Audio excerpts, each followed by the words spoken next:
What's up, guys? Welcome to our second episode where we're going to cover our leagues. Now, you may have watched our last episode where we kind of told about ourselves and what our channel's about. Anyways, we're wanting to talk about our leagues in this episode and kind of give you the background on them and things of that sort.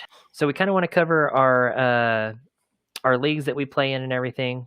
So we'll start off with our longest running league. And this is the one that got me started. Our longest running together. Yes. It's not my longest running. Right. What's your longest running? My work league. Oh, okay, your work league. That was my We'll very cover first that here one in a I little ever bit. joined. Yeah. How long? That was the first one I ever joined. So I've been in that for 12 years, I guess. Wow. Yep. Yeah. So a little while. So our longest one together is called the Roll Tide League. And no, that's not because we're fans of Alabama. In fact, we're making fun of Alabama fans. Roll Tide. So Roll Tide. my friends and I went on spring break our senior year in college, and we were down in Florida, Destin, Florida, and there were a bunch of people from Alabama. University of Alabama were there celebrating spring break, and I think there were 2 words to their entire vocabulary, and it was Roll Tide, and that's it. Had a guy ask me where I was from. I told him, and he was like, "Oh, Roll Tide." And I was like, "What? No, like I'm not. That doesn't make any sense." Roll Tide was their answer to everything. You'd say "Hey," and they'd be like "Roll Tide," and it's like, okay, whatever. So here, and sorry, Bama fans, if we are offending you right now, but it's not all Bama fans, but those in particular were. Oh, it was hilarious. And what's funny is Bama fans right now are probably like, "Oh yeah, we say it all the time. We're pretty proud of it." And as you should be, because your team just dominates everybody and you should be hated by everyone else. So really there's some jealousy in there. Yeah. So with that being said, it is our longest running league. I won it this year. The trophy. And another subtle brag, but let me show you the trophy from that. This trophy's epic. This is the golden douchebag. I made that. And it is held up by 2 Keystone light cans because that's what we drank when we were down in Florida in college. And yeah, so that's that. It has all the all those crinkling cans there. It has all the winners on the back there, and we're actually missing the last couple. Yeah, we're behind a couple on there. We're gonna make some nicer labels because this is taking up too much space. So we're gonna make nicer labels before that. But that's our golden D bag. I'll make it abbreviated so that maybe it's more family friendly. I don't know. But anyway, so that's that trophy. That's kind of the history and how that league came about. It is all of our closest friends playing together. Mm-hmm. We decided to start it when we were graduating college because it would force us to keep in touch with one another. And we didn't know how long that would work. We just had our 10th season, and it has worked very well, where we get together for drafts and watch parties. And it's my most competitive league. It's my most important league because I want to beat all these guys so bad. And we're all in a group text, and it is fantastic. I love it. It is fantastic. It's my favorite league, and it's not even close. 100%. So with that being said, that's kind of the history of the league, how we got it started. Now, that's what got me started in fantasy football altogether. I didn't even draft that first season. My team, I was off at work. I worked kind of a little bit distance away, and I couldn't make it on the draft day. Kyle is the league manager, the commish for that league, for Roll Tide League. Kyle, tell him a little bit about that scoring in that league and how we operate that league overall. So it's a 10-team half-point PPR. For those of you who don't know what that is, you get half a point every time one of your players catches the ball. And we have 2 keepers, and there's no round pick penalty for keeping a particular player, right? So you keep whoever your top 2 guys are that you want to keep, and then you have all your draft picks next year. We also are able to trade those draft picks amongst one another. We try to only stick to doing that 1 year out so it doesn't get too convoluted. But yeah, and then we do top Well, because it's not a dynasty league, so Right. we only plan kind of for the next year, You're only not keeping 2 people. Dynasties, you keep your whole roster.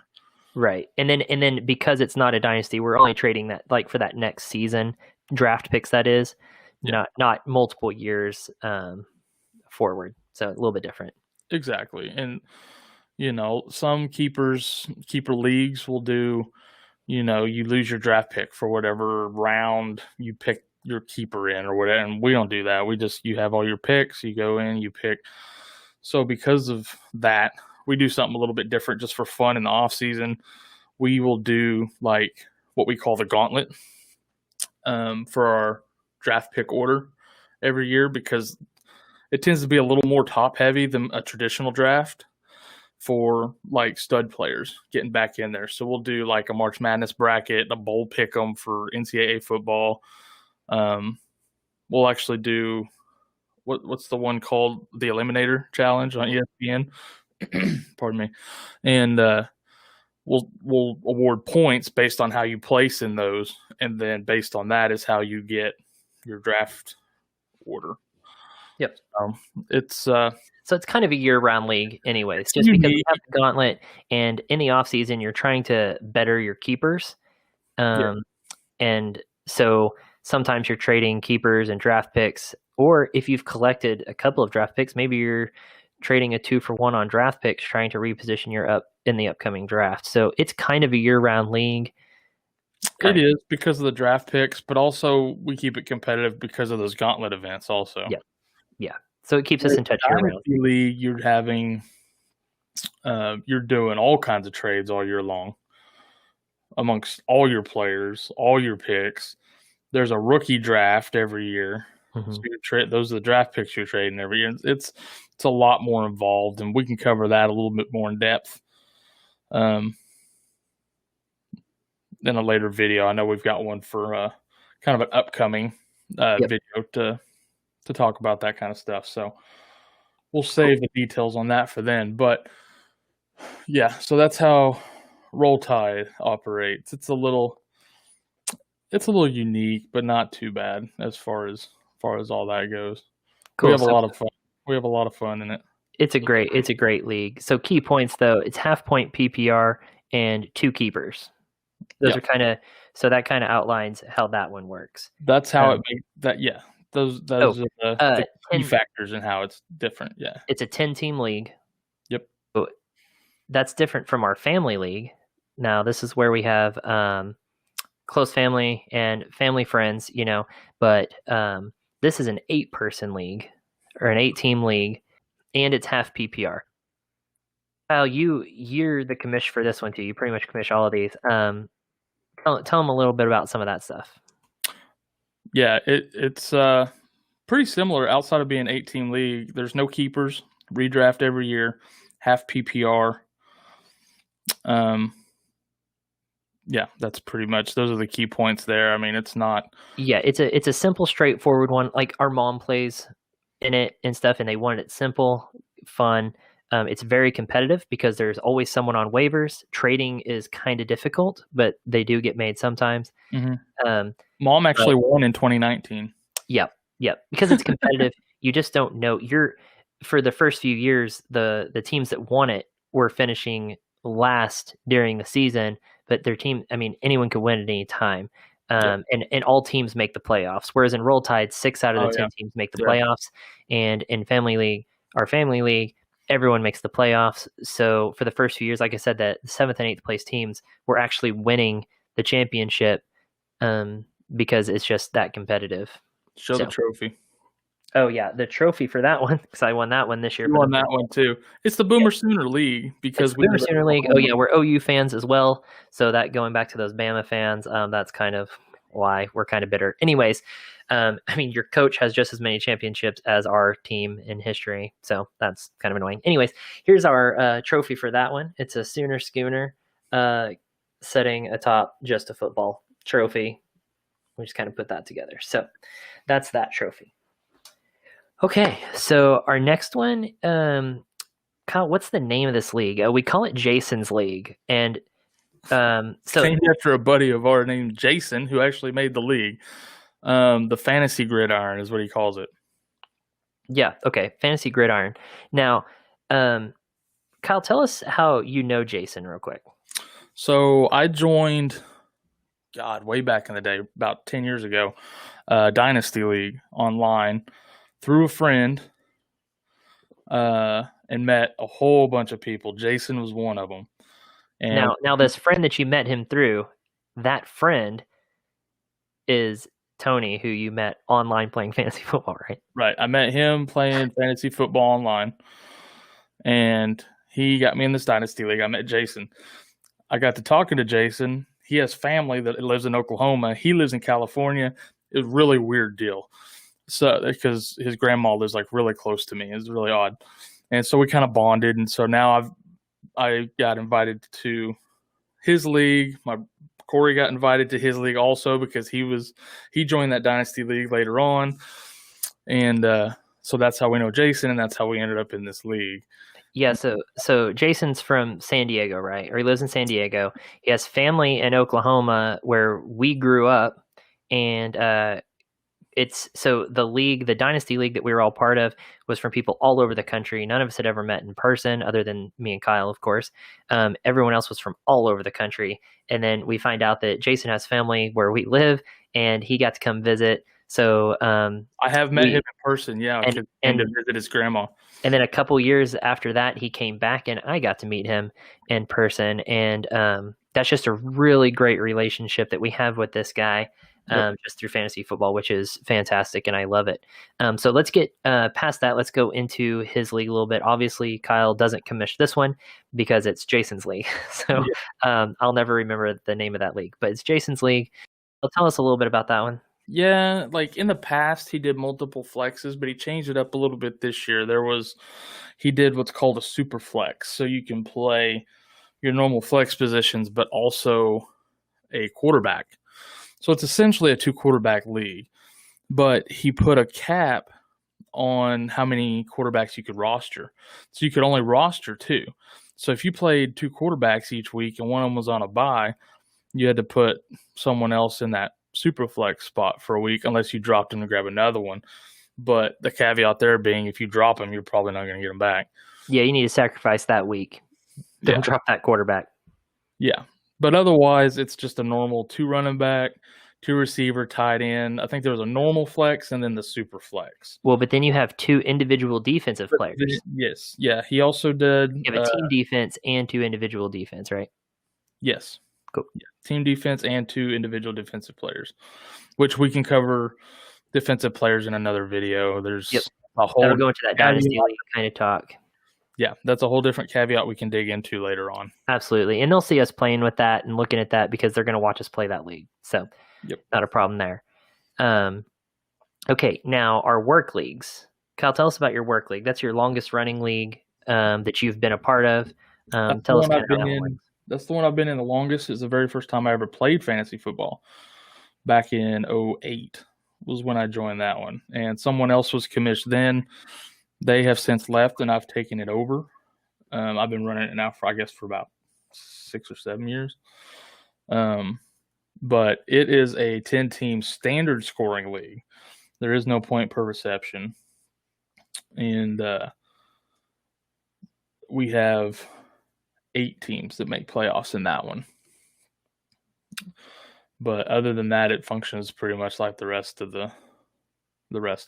Complete redraft, no keepers, right? Right, complete redraft, no keepers. Yeah. Cool. My work league,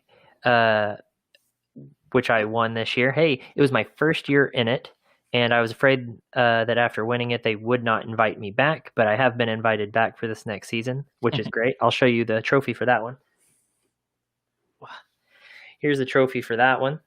So that's big and cool, and it's got my name on the back of it. The name of my team on that is Just the Tip. That's me.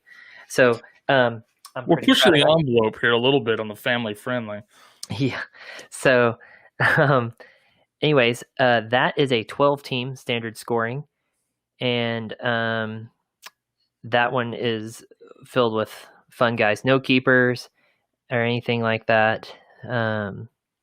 It's pretty straightforward as well. So standard scoring and 12 teams, which makes waivers pretty sparse, But anyways, let's see what.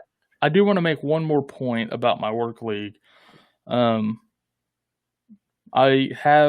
It took me 10 years to win that league, and I've now won the last 2. Nice. And the belt that we have for that one, I can't show you guys because it's at work, and somebody decided that they wanted to go ahead and do the video before I could get it to the house. So yeah, I wanted to brag on myself too much. You'll see that this was about his championships. I'll let him have it. He deserves it. But this isn't normal for me. This is too normal for you. So you will see that belt in a future video. I promise. It's pretty cool. I haven't seen it in a while. I'm looking forward to showing that on there. So one more thing that we haven't covered, or how many of these are actually money leagues that we play in, and those are our Roll Tide League. Family League is no money. It's just for fun. Again, it's easy. Our mom plays in it, kind of thing. Jason's League is typically a money league. It was not this year because of COVID. We kind of took that off the table just because it was a strange year and we wanted to play with some of the rules. Of course, that's the year I win it, is when money isn't on the line. Of course. My work league is a big money league. And Kyle, how's your work league? The work league is $20 buy-in. Okay, so it's money league too. It's also a money league. Yeah. Cool. Top 3 teams get payout. But honestly, these money leagues, we don't make decisions any differently in them than we do in the non-money leagues. No, I'm winning all of them at all cost. Yeah. Yeah. The money is actually an extra bonus. I could have won not $1 this year, and I just wanted the championship to my name. I mean, I wanted to hang on to these trophies. That's all I wanted. So, on top of that, on top of those year-long leagues, we were both part of a DraftKings league, where there's about 50 people that play it. One guy kind of runs it. We Venmo him money at the beginning of the year to get in, and then every week the top player out of those 50 or whatever get to win the money, some of the money from that. So that's kind of what we have there. We're thinking about doing. In 2 years, I've not won 1 week. Do what? In 2 years, I've not won 1 week of that. No, it's so hard, but it's fun. It's a different outlook. You guys will get to watch us play that, and our plan is to hopefully play a DraftKings league with you guys, and kind of do the same thing where everyone kind of hops in there, and we have a weekly winner. I think we mentioned this in our last one, where maybe the winner gets some swag or something like that, some Boo Bust swag, or maybe eventually it turns into a money thing too. Not really sure, but that's something to come. Let us know if you guys are interested in that. So I think that kind of covers all of our leagues. This went definitely longer than we planned on. These two, the last video and this video, should be our longest pre-recorded videos. Yeah. From here on, we're definitely going to do quicker, but we thought we needed to set the foundation so you guys understood everything that we were going into this with. Anyways, thanks for joining us, guys, and until next time. See ya. See you next time.